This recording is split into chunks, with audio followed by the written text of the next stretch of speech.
Hey everybody over at movies.com. It is the Schmoes Know Movie Show. I'm Christian. And I am Mark. Christian, this weekend in theaters you have Locke with Tom Hardy, where he plays a dude driving a car the whole time. Really good movie. And then in wide release, The Other Woman. Ooh, The Other Woman. Looks like a gem. Let's talk about the one thing that we can see as we're looking at the Other Woman. It has Cameron Diaz and Leslie Mann and Kate Upton, dude. So it's a female ensemble piece. And so we started thinking about it. What are the top 5 movies with a female ensemble? There's a lot of good ones, and again, women go crazy for these things, and sometimes they even pull the heartstrings of the man in your life. Okay, you ready to go? Let's do it. At number 5, Waiting to Exhale. Good one. It's one of the best, like, 90s kind of chick ensemble. Whitney Houston was the lead. Whitney Houston, super hot at the time, and it's just women sitting around talking about their relationship. And it's a good back and forth with great performances, and you're watching the movie, and you're just like, okay, maybe I'm a dude, and I really shouldn't be digging it, but I have to, because look at the energy, the back and forth, it really worked. Really? Just saying. Okay.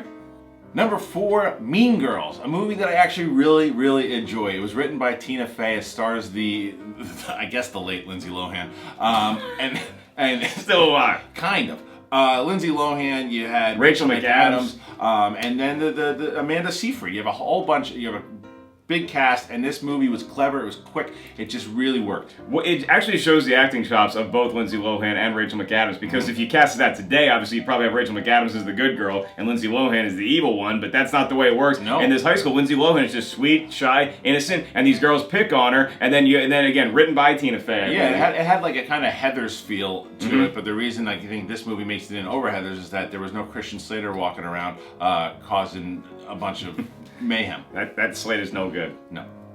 Okay, at number 3 is Bridesmaids. It's one of the funniest films that we saw that summer, or really any summer. Going into it, you're like, okay, I'm a dude, am I really going to laugh a lot at these? And it was not only the film that announced Kristen Wiig can be a movie star, that Melissa McCarthy can be a movie star. They worked together so well. It was Melissa McCarthy's coming out party, because I remember seeing the trailers, and I'm going, this just looks like every cliched movie that I've ever seen before, and I laughed my face off during this movie. It was really well made. That you said it, that dynamic between the whole cast just worked. Boom, boom, boom. It was something special. I was howling watching this movie. One of the best theater experiences I've ever seen when it comes to comedy.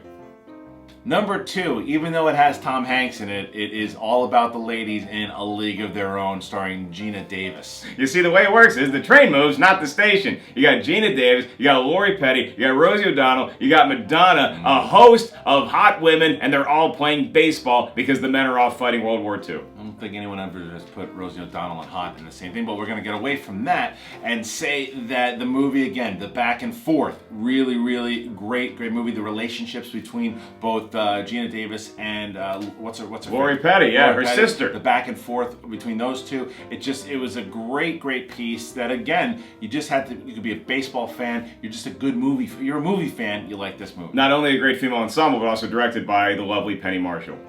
Okay, so at number 1, what could possibly top all these? Well, look, when you think of female ensembles, when you think of chick flicks, there's only one that pops in your head, and that would be Steel Magnolias. Absolutely, with Sally Field, Julia Roberts. It's a movie that you watch, and we're talking about the original, not the made-for-TV one with Queen Latifah.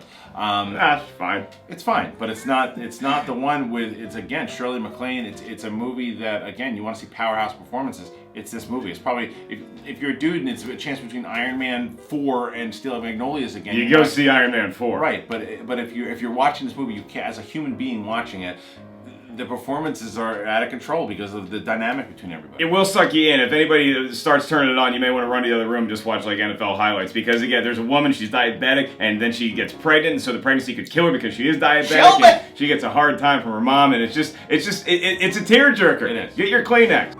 So that's our list. Here are a couple honorable mentions. We had mentioned before, Heathers almost made it in there. Yeah, okay. How about Bad Girls? Remember that Western?